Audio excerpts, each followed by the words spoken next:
Hi, folks. I'm Bob Schrupp, physical therapist. Brad Heineck, physical therapist. We are the most famous physical therapists on the internet. In our opinion, of course, Bob. Today we have the 21-day ab workout using a blood pressure cuff.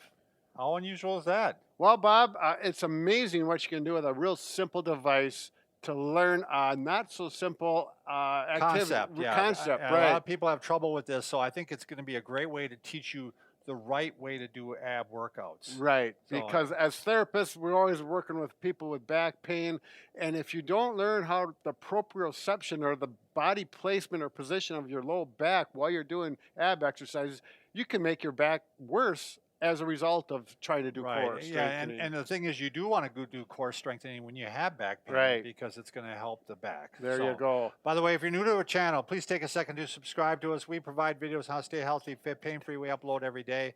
Also, please join us on our social media platforms. The big one now is Instagram. And it's official Bob and Brad. We're growing in leaps and bounds. There Brad. You go. And also Facebook, we got Bob and Brad, and you can see the other ones. You bet. Carry on. All right, Brad's going to be doing the demonstration here. Why 21 days, Brad? Bob, 21 days. You need to establish a habit. If you want to learn how to do something properly, physically or mentally, you need to repeat it over and over. And Zig Ziglar is a motivational speaker. He's passed away now, but and he was very successful. Yeah, so he was. And but his suggestion was 21 days to learn a habit. I don't know if 21 is exactly. It's going to vary between people, but right. But it's definitely more than a week. Right. Yeah. You got to do it for a while. Right. I think if you want to go a little longer than that, that would be safe. Right. So what do we do with a blood pressure cuff? I'm curious. It is a wonderful device. This is nothing new. I did not invent it. I learned it at a continuing ed course a few years back, but I really like it. So. Should we continue on? Yeah, let's jump in. Well, before we go on, we want to talk about neutral spine position. So if I arch my back out this way, put it to end range, as we call it, so the facets are into each other and tightly compacted, that's end range. And if we round the other direction, Bob's going to... He was like this. Arching the back. And now he's going the other way where he's kind of flattening the low back. And so the back moves in the low back both directions. We want to find the mid-range. Right. So you don't want to be all the way arched, and you don't want to be all the way in the other direction. Right. See, it's all in the pelvis here. Right. Elvis the pelvis. And this is probably, as therapists, one of the hardest things that I find to teach a lot of people is to find how to move that pelvis and find that mid-range. Right. And you want to get in the mid-range because that's where there's less pressure on the discs as well as the ligaments and the facet joints. And the facet joints are the joints themselves of the back. Right. So those are the ones that if you have arthritis in your back, that's where the arthritis is. So to do this, you need to go on a firm floor, a carpeted floor or mat like we have here. You can't do it on a bed. A bed is not going to work for this, which is fine because most exercises work best on that surface anyways. So you take a blood pressure cuff like we have here, and if it's got the Velcro, you got to stick it together, put it on the bottom so it doesn't stick to your clothes. So it's all rounded up like it'd be around your arm already, right? Yeah, just like this. Yeah, good point. You can put your arm in like that. So it's all put together. So put it so like I said, the Velcro parts are all to the floor, so it doesn't stick to your clothes. And you're going to put it just above the belt line like we have here. Can you see that? So right here. There you go. Right here in the low back. Well, shadow, zoom up to you, Bob. Sorry. Right here. All right. Now let's take a look at this. I've already marked this cuff with my, what I'm going to do is I'm going to flatten my back into the cuff. Liz, are you able to zoom in on the pressure reading, the millimeters of mercury on the little tightening knob is loosened all the way, Brad, or is it tightened all the way good up? point. Yeah, we want to tighten this down. First of all, you're going to tighten it down. You're going to put some air into it. Now I can feel it pump up with air into my back right now. It feels like good support, but I don't want to put too much air into it. You're going to have to practice with this just a little bit. I'm going to let some out.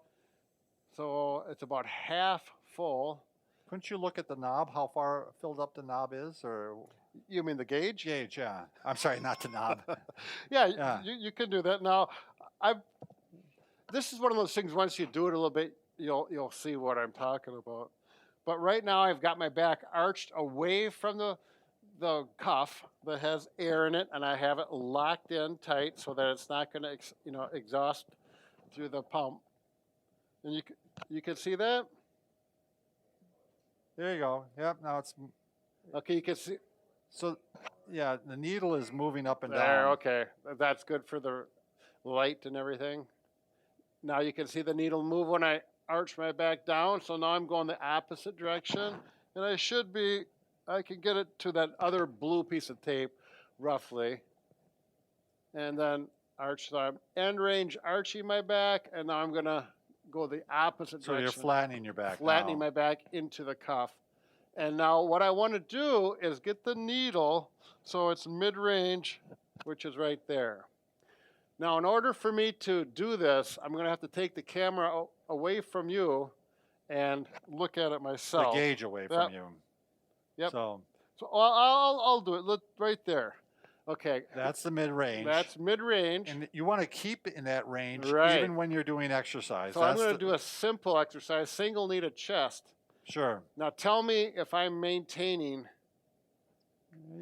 Yeah, pretty good. Okay. Now what'll happen with people that aren't good at this Yeah, they flatten out. it'll go like that, and you can see the needle go up. So when I'm doing it, I would have to have my turn this way to the camera. But you have to literally watch it.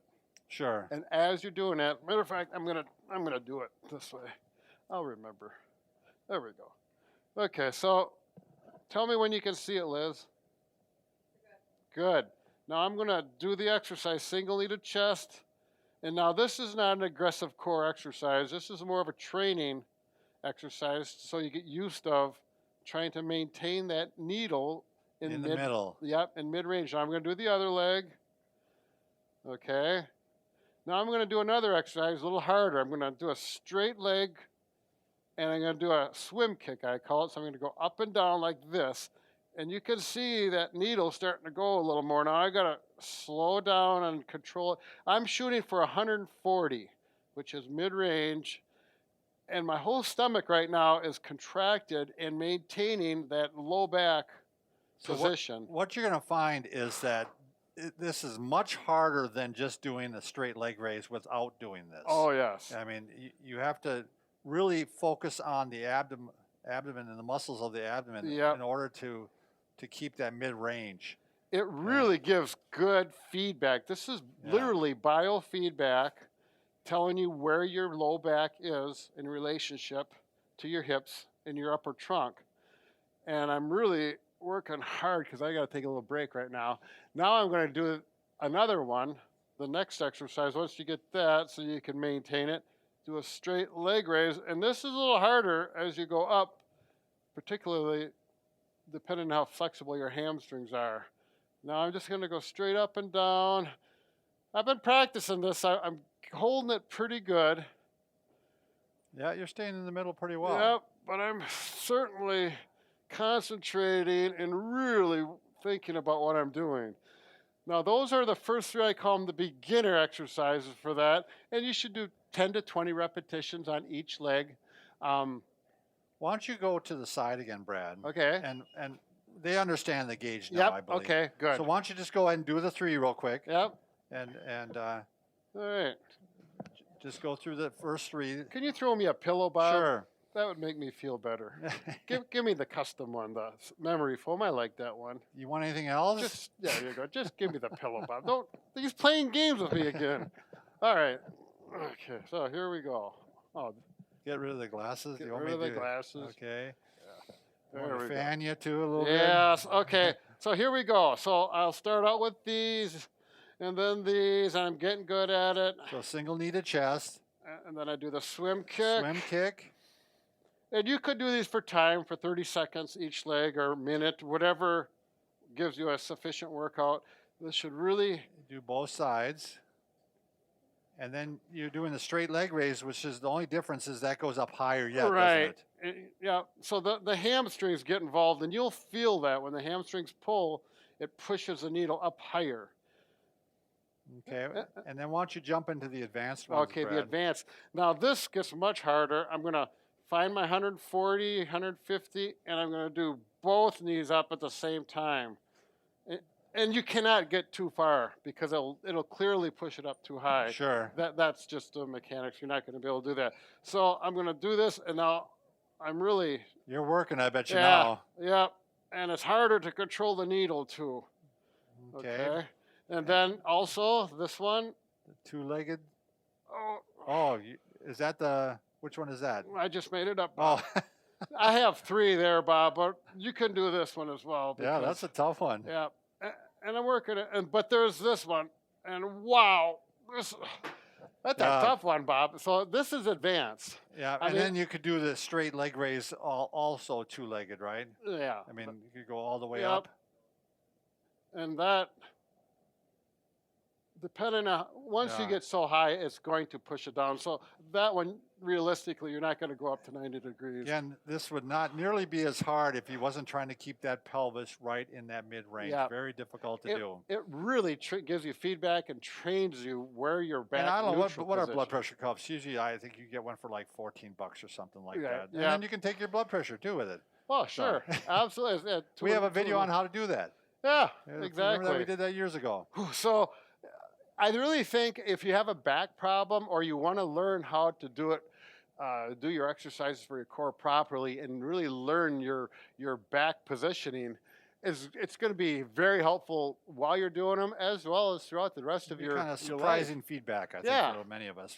By the way, if you're not new, if you're new to our channel, but if you haven't, we can fix just about anything. Oh yes, except for A broken heart. yeah, but this really starts to lead into it, But doesn't we're it, Bob? working on it. We're We'll working on it. continue. Thanks It's for a watching. endeavor.